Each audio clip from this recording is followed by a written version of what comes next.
있을까? 그 기술이 계속 유지됐다면 사실 중국이 먼저 아메리카 대륙을 발견했었어야 되고 지금 뉴욕에는 영국 사람들이나 유럽 사람들의 후손이 사는 것이 아니고 중국 사람들의 후손이 살아야 되는 거잖아요. 네, 사실. 그렇죠. 근데 왜 역사가 이렇게 됐을까라는 거죠. 그러니까요. 저는 그것을 하나의 그 중요한 포인트를 저는 추상사유로 들어요. 그러니까 추상사유가 중요한 기능을 하지 않을 때까지는 이렇게 화약이 만들어진달지 아까 그 주입식 교육으로 비유했을 때 같이 그런 산업 팽창되죠. 그런데 산업혁명 같은 이런 형식에서는 이제는 뭐 새로운 인간과 분리된 어떤 기계를 인간의 대행자를 만들어내는 이런 호기심이나 이런 호기심을 발동시킨 단계에는 구체적인 경험 세계에 있는 정치적 활동에 관심을 갖는 사람하고 그다음에 이 세계를 높은 차원에서 추상에서 보는 사유 능력을 가진 사람하고 이제 역전되는 상황이 발생할 수가. 중국이 사실 청나라 초엽까지만 해도 세계 경제를 견인했죠. 거의 3분의 1 아니었어요? 전 세계 GDP에 거의. 예. 제가 알기로는 아마 평균 33%를 한 것 같아요. 그러니까 지금 미국이 세계 총 생산량의 28%를 하니까 그렇죠. 중국은 미국이 가진 역량보다 훨씬 컸던 거죠. 그렇죠. 예. 그런데 그것이 계속 지속되지 못하는 어떤 생각의 어떤 구조를 가지고 있지 않았나. 지금 이 방식이 굉장히 다른 점인데요. 그러니까 중국의 문헌을 보면 옛날은 다 좋은 것으로 묘사됩니다. 현재는 다 나쁜 것으로 묘사되고 있어요. 대개는. 그래서 옛사람이 말하기를 옛사람들은 이랬다라는 얘기가 많이 나오거든요. 그러니까 과거는 항상 좋은 거고 현재는 좋지 않은 거예요. 중국의 긴 역사 속에서 모두 중국 사람들은 과거를 통해서 현재를 보려고 했어요. 그러니까 과거보다 현재에 더 주도권을 준 사람들은 진시황하고 모택동밖에 없고. 두 분 다 이미지가 그렇게 좋지 않은 분들인데요. 저한테는 아주 좋아요.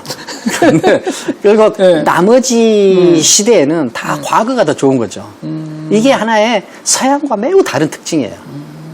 서양 매우 다른 특징이고 또 하나는 글쓰기를 보면 알아요. 동양은 글쓰기가 두 가지 방식이 있어요. 하나는 자기 생각을 독자적으로 쓰는 글쓰기가 있고 이거 서양은 주로 이 글쓰기죠. 그 다음에 하나는 자기 글쓰기를 하는데 자기 이름을 걸고 독립적으로 쓰는 게 아니라 다른 사람이 남겨놓은 경전에 해석을 다하는 형식으로 자기를 표현해요. 이게 주석을 하는 거죠. 결국 자기 글쓰기도 어떤 권위에 의존해서 표현하는 이런 관습들이 강해요. 지금 중국에서 개혁개방 이후에 중국을 통일할 어떤 이데올로기가 없다는 이야기들을 많이 하잖아요. 중국이 앞으로 진정한 강국이 되기 위해서는 지금을 통일할 어떤 이데올로기가 있어야 된다. 그런데 그 이데올로기를 찾는 작업을 하는데 이데올로기를 새로 세우려는 노력을 하진 않아요. 공자를 갖다 쓸 것인지. 그래서 공자상을 세웠다 없앴다 지금 그러고 있잖아요. 다시 과거에서. 그러니까 과거의 어떤 근거를 갖다가 하려고 하는 거예요. 이게 근데 서양은 그렇지 않죠. 서양은 항상 과거가 부정되고 새로운 현재가 서고 이 현재가 또 더 현재에서 부정이 되고 새로 생기고. 사실 서양에서도 그랬던 적이 있죠. 한 1000년 동안. 그래요? 그게 중세기죠. 중세기. 결국 그리스 로마 전통으로 밀레투스 학파들 덕분에 자연을 이해하고 뭐 어쩌고저쩌고 해서 그리스 문명을 만들고 이제 로마는 그걸 가져간 거잖아요. 거기다 이제 로마는 훨씬 더 그리스 사람들보다는 프로젝트 매니지먼트를 잘했잖아요. 뭐 다리 짓고 땅 짓고 군대력이 좋았고 팽창하다가 망해버렸죠. 476년. 476년에 망하고 멸망하고 1000년 동안 우리가 얘기하는 중세기 암흑의 시대. 물론 그 당시 사람들은 암흑의 시대라고 안 불렀었어요. 그냥 본인들이 살았던 시대죠. 근데 지금 보면 왜 476년부터 15세기 또는 16세기 그 1000년을 중세기라고 부르냐면 발전이 없었기 때문에 기술적인 발전이 없었던 것뿐만 아니라 생각의 발전이 없고 철학자들의 글이 갑자기 새로운 것을 쓰는 게 아니고 그리스 로마 시대 때 철학자들 글에다가 코멘트를 하는 거예요. 역시 똑같이. 그리고 재밌는 게 그 그리스 로마 시대 때는 모든 사람들이 무슨 일이 있어도 오리지널이기 싶었어요. 예. 내가 생각하고 쓰는 게 처음 쓰는 거다. 예. 근데 신기하게 로마 제국이 망하고 나서 1000년 동안은 과거 얘기가 더 맞았다고. 예. 그리고 두 사람이 싸우면 항상 어떤 식으로 싸웠냐면 한 사람은 아리스토텔레스가 이렇게 얘기했어. 또 한 사람은 아니 플라토가 이렇게 얘기했어. 거의 우리나라에서 정치적인 토론을 하다 보면 우리 생각을 얘기하는 게 아니고 미국에선 이렇게 해 하면 또 한 사람 아니 스웨덴에선 이렇게 해. 스웨덴하고 미국 사람들은 싸우지도 않는데 우리가 스웨덴 예제 가져오고 미국 예제 가져와서 괜히 두 나라를 싸움 붙여 놓는 것 같이 플라토가 이렇게 얘기했어. 아리스토텔레스가 이렇게 얘기했어. 본인들의 생각이 아니고 그렇다면 우리가 가설을 하나 낼 수 있는데 그건 뭐냐면 문명이 고도로 발전했다가 너무 갑자기 망해버리면 이런 식의 매너리즘이 생기는 것이 아닐까. 정말 우리 과거가 더 좋았기 때문에. 그래서 유럽에서는 그게 1000년을 진행됐는데 중국 역사에서는 어쩌면 진시 황제 다음에 아니면 뭐 삼국이 통일되고 그 다음에 계속 합쳐졌다 부셔졌다 합쳐졌다 부셔졌다 하니까 그 과거 찬란한 문명에 대한 로망이지 않았을까요? 하고 그냥 막 던져봅니다 지금. 현상은 그렇다는 거예요. 어쨌든 중국의 역사는 이렇게 약간 그 접이 부채 같은 모습을 띱니다. 그러니까 이 한나라 초기에 있었던 일이 한나라 초기에 있었던 일이 당나라 초기에 일어난다 할지 이게 역사가 좀 반복되는 현상이 있어요.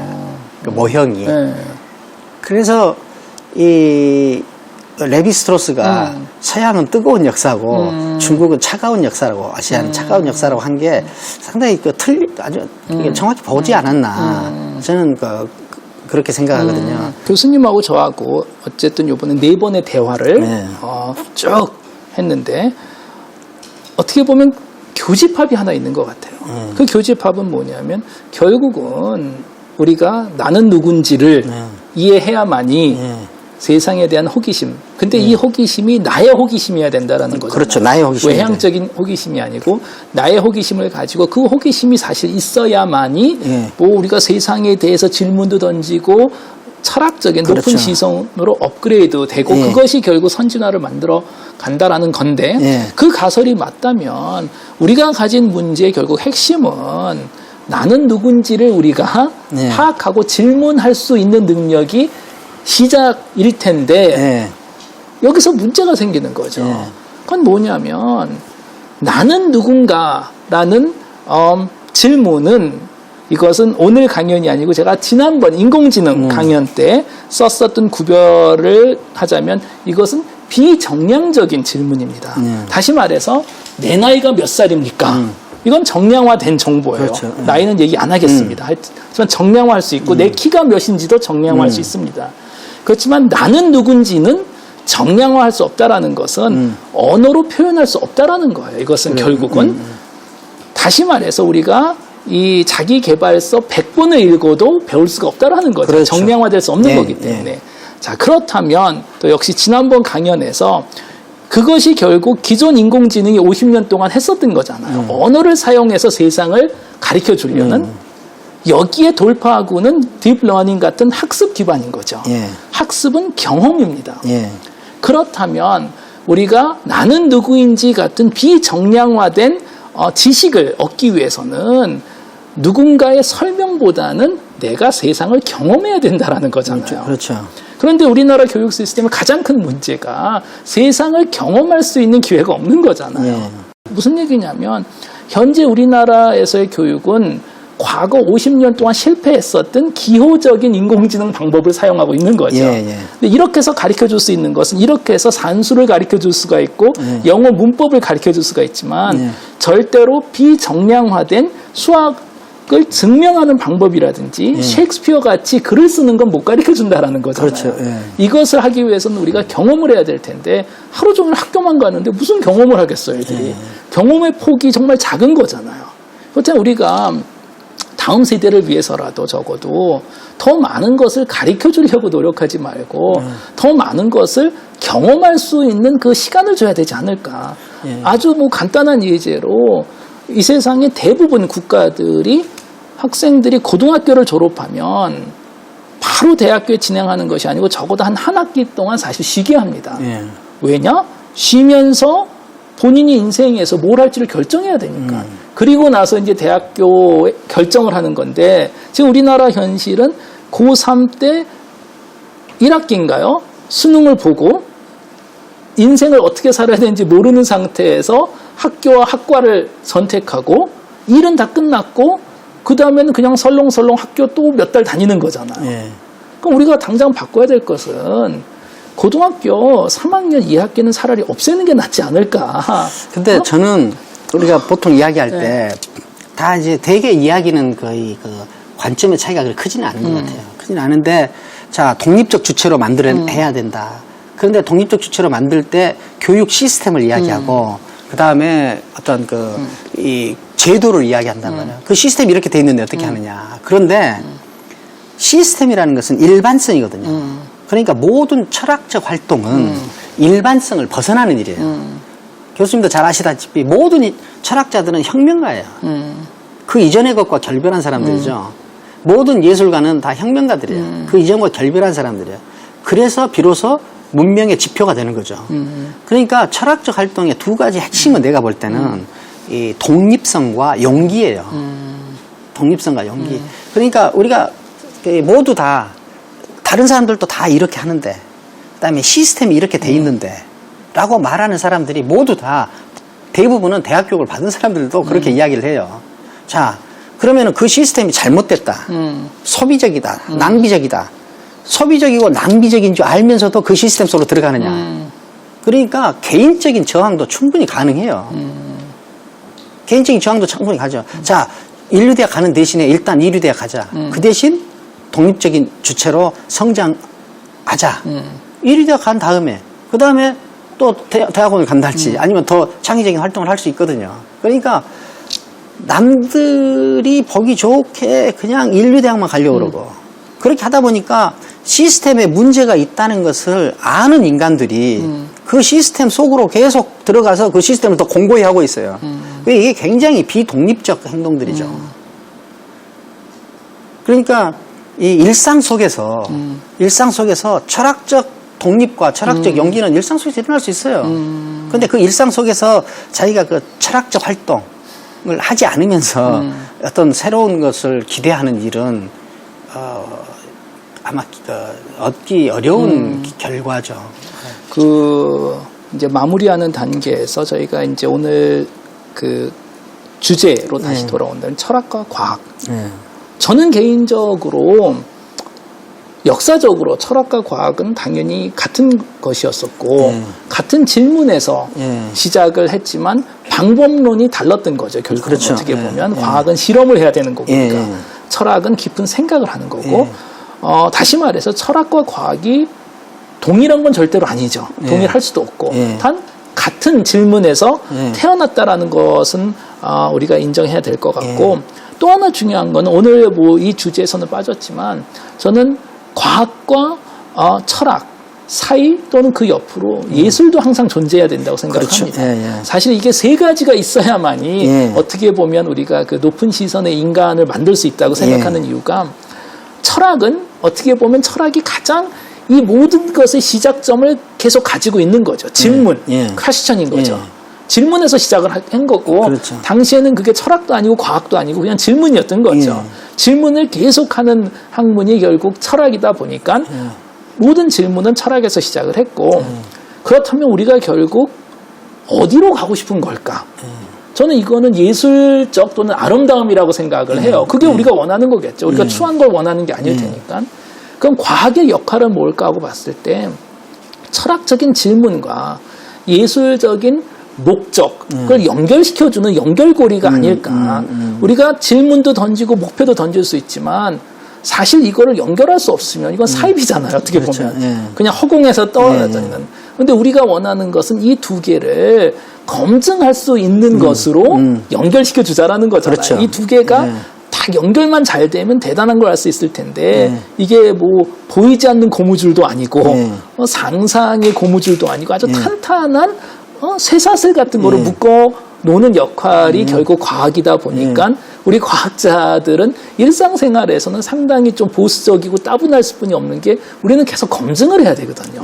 우리가 한 얘기도 과학에서는 우리가 항상 논문을 쓸 때 이건 이렇습니다라고 절대로 얘기해서는 안 되고 제가 이 말씀을 100번 드린다면 한 번은 꼭 틀립니다 라고 얘기를 하는 거잖아요. 논문에서. 그 누구도 그렇게 얘기를 하지 않죠. 그래서 저는 개인적으로 과학과 철학과 예술의 관계를 이런 식으로 보는데 마지막으로 교수님 의견이 좀 궁금하네요, 사실. 저는 그 철학과 과학과 예술의 관계를 새를 가지고 생각을 해봤어요. 새요? 새. 날아다니는 새. 예, 그러니까 새를 이제 철학이라고 보고, 그러니까 철학이라고 보고 예술이 없는 철학은 날개 없는 새와 같고, 과학이 없는 철학은 다리 없는 새와 같은 것 같아요. 그러니까 이 철학적 사유를 하는 어떤 튼튼함, 건실함, 그 다음에 과학적 연구 업적을 우리가 잘 따라가면서 가능해질 것 같아요. 그 다음에 철학이 이론이나 사유에 머무르지 않고, 그 다음에 자기 삶의 한 표현이 되거나, 그 다음에 활동성이 되기 위해서는 예술적 심성, 혹은 예술적 지향, 이런 것이 함께 있어야 되는 것 같습니다. 네, 이런 생각을 가지고 있었는데, 이 새에 비유한 내 비유가 어때요? 비유가 아주 좋고요. 네. 제가 앞으로 치킨을 시켜 먹을 때 저는 항상 그 날개하고 다리를 안 먹었는데 앞으로는 세 가지를 다 먹도록 제가 노력을 하겠습니다. 교수님 오늘 너무 즐거웠고요. 네, 감사합니다. 감사합니다. 네, 감사합니다.